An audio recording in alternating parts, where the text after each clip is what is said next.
जय माता दी दोस्तों। शारदीय नवरात्रि व्रत प्रारंभ हो चुका है। 9 दिनों तक चलने वाले नवरात्रि के पावन पर्व में माँ दुर्गा के 9 रूपों की आराधना विधि विधान के साथ होती है। धार्मिक मान्यता है कि जो भक्त सच्चे मन से नवरात्रि का व्रत पालन करता है उसकी सभी मनोकामनाएं पूर्ण होती हैं। शास्त्रों के नियमानुसार नवरात्रि में सात्विक भोजन ग्रहण करने की सलाह दी गई है। नवरात्रि के दौरान लहसुन प्याज के सेवन की मनाही है। इसके पीछे वैज्ञानिक कारण तो यही है, साथ ही इस संबंध में पौराणिक कथा का भी वर्णन मिलता है। तो आइए जानते हैं नवरात्रि के दौरान लहसुन प्याज क्यों नहीं खाया जाता है। शास्त्रों के अनुसार लहसुन और प्याज तामसिक भोजन की श्रेणी में आते हैं, यानी इनके सेवन से मन में जुनून, उत्तेजना, कामेच्छा, अहंकार, क्रोध जैसे भाव आते हैं, जबकि नवरात्रि में संयम, शांत ब्रह्मचर्य का पालन करना चाहिए।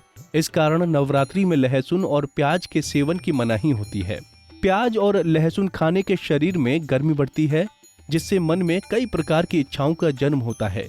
इसके अलावा व्रत के समय दिन में सोने को वर्जित माना गया है। ये भोजन शरीर में सुस्ती भी बढ़ाता है। यही कारण है कि नवरात्रि के 9 दिनों में प्याज और लहसुन नहीं खाया जाता है। पौराणिक कथा के अनुसार जब समुद्र मंथन से अमृत प्राप्त हुआ तो मोहिनी रूप धारण करे हुए भगवान विष्णु जब देवताओं में बांट रहे थे, तभी स्वर भानु नाम का एक राक्षस देव स्वरूप धारण करके देवताओं की पंक्ति में बैठ गया और धोखे से अमृत का सेवन कर लिया। तभी सूर्य और चंद्रमा ने उसे देख लिया और ये बात विष्णु जी को बता दी। भगवान विष्णु को जैसे ही ये बात मालूम हुई तो उन्होंने क्रोध में असुर का सर धड़ से अलग कर दिया, लेकिन तब तक राक्षस के मुख में गले तक अमृत पहुंच चुका था, इसलिए उसका धड़ और सिर अलग होने पर भी वो जीवित रहा। जब विष्णु जी ने राक्षस का सिर धड़ से अलग किया तो अमृत की कुछ बूंदें जमीन पर गिर गईं, जिनसे प्याज और लहसुन उपजे। प्याज और लहसुन अमृत की बूंदों से उपजे होने के कारण ये सेहत के लिए बहुत फायदेमंद होता है और रोगों को नष्ट करने में सहायक होते हैं।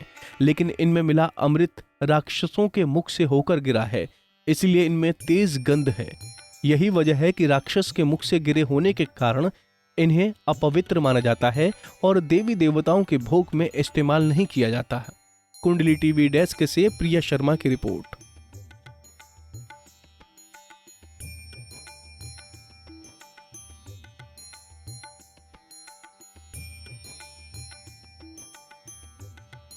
इसी तरह की और भी जानकारी लेने के लिए हमारे चैनल को सब्सक्राइब करें और नई वीडियो की नोटिफिकेशन के लिए बेल आइकॉन दबाएं। अगर आप ये वीडियो फेसबुक पर देख रहे हैं तो वीडियो को लाइक और शेयर करें। साथ ही अपनी राय कमेंट बॉक्स में जरूर बताएं। धन्यवाद।